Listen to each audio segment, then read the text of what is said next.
Stress and wellness.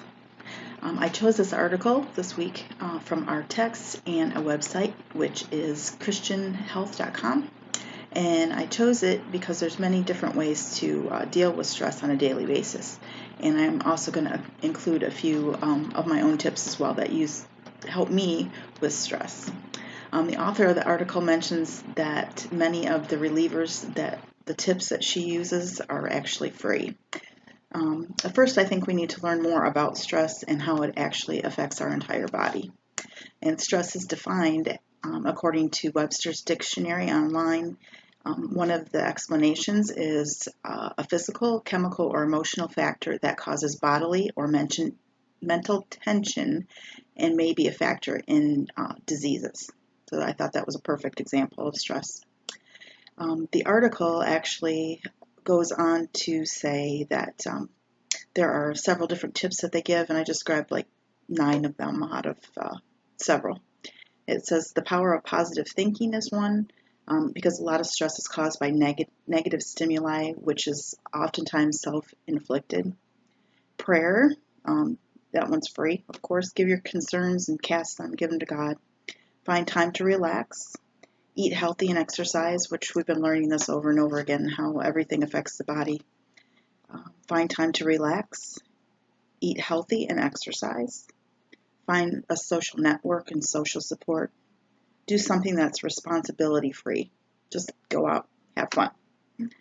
Do something for yourself. Get a massage. Visualization, like think that you're on the beach or something and just, I guess, kind of daydream and just get out of your stress bubble for a while. Deep breathing exercises. I do this all the time.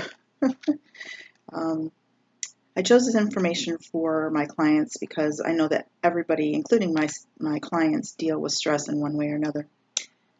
There's so much information that we just simply ignore and go about our busy lives, and some of my clients may even choose unhealthy stress relievers such as alcohol, beverages, smoking, and drugs, including prescription drugs, and even sometimes combining them, which is even worse for our bodies.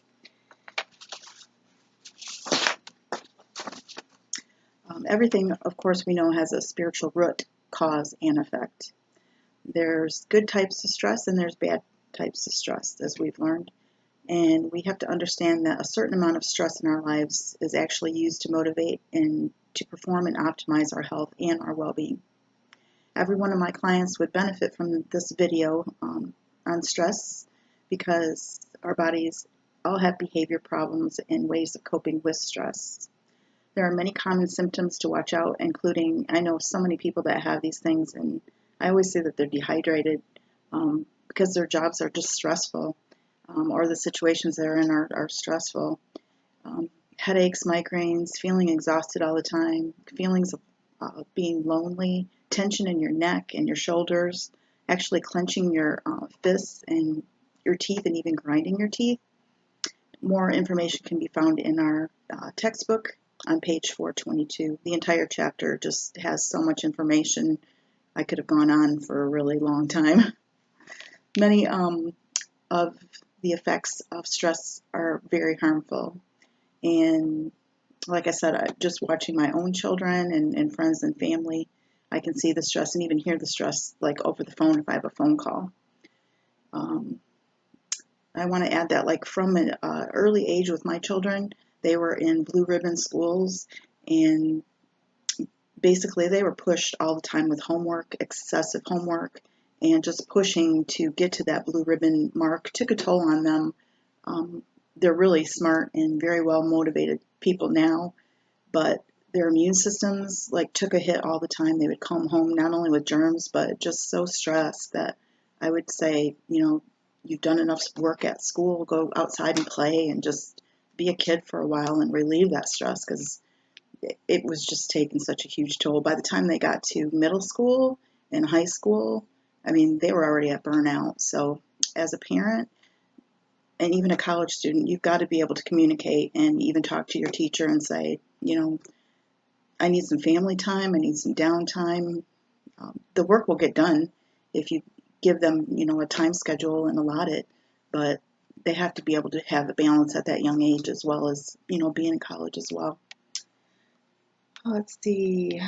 I would use this information with my client by letting them know that we all need a balanced, centered life around the Lord. And the benefits of peace and meditating on scriptures are beneficial to our mind, body, and soul. I was going to add a couple things too about stress, about being as organized as possible, which our textbook also talks about this. I believe like everything has its place, and when I'm stressed, I clean. So people like to have me over, and help them clean, was just kind of a joke, but I just clutter. I don't like it, so I have to spend some time cleaning, and it's a stress reliever. I don't know, sweeping, cleaning, mopping. At my house compared to somebody else's house, I don't know which one is more of a stress reliever, but when I enter the picture of a room, it can stress me out. So my daughter calls me Monica, which is hilarious, from Friends. Um, it's just funny. So I don't think I'm that bad. Anyway, don't lose your car keys. Hang them up in the same place all the time. Don't stress yourself out. Grab and go. Get things ready and prepared. Set up routines. Get a planner, journal. Take a relaxing bath or hot shower. Use essential oils. There's several of them that you can use, like lavender or even lemon-based, which can actually stimulate your body, your brain for study time, like before tests and stuff like that. So go take a bath, like I said, hot shower, find a hobby that you enjoy, take a nature walk, just breathe. There's so many different tips in our textbook as well. Like I said, there's just too many numerous things that we can do. There's really no excuse that we can't be doing them. We need to make sure that we're realistic with our daily tasks and goals, and don't overschedule yourself with activities. Learn to balance, and just say no and delegate.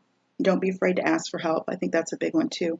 We need to integrate biblical faith because the Lord wants us to seek Him first and to have a healthy mind, body, and soul. Scripture says actually that without a vision, people perish. That's according to Proverbs 29:18, where there is no vision, the people perish. But he that keepeth the law, happy is he. There's so many people that are just walking around aimlessly right now, not knowing what to do, after they graduate, or we just have to keep seeking God and not be stressed out about it. Just know that if we seek Him first, He's got our back. Another stress reliever, like I had mentioned, is like Bible journaling. You can doodle, draw, write. It's also time that we set some long-term and short-term goals, keeping Him front and center of our lives, that He's faithful to light the pathway before us. Don't stress out about tomorrow. We're in today. Seek Him first, of course, and be sure to check out the entire chapter. Like I said, there's just so many different pointers and information on stress and wellness that I think just rereading the chapter, even after the class is over, will be beneficial. And I hope that you know that you're not alone in your stress, and we all deal with it in one form or fashion. And a couple things that I have are like bath salts that I use, and bath bombs. So just soaking in His presence.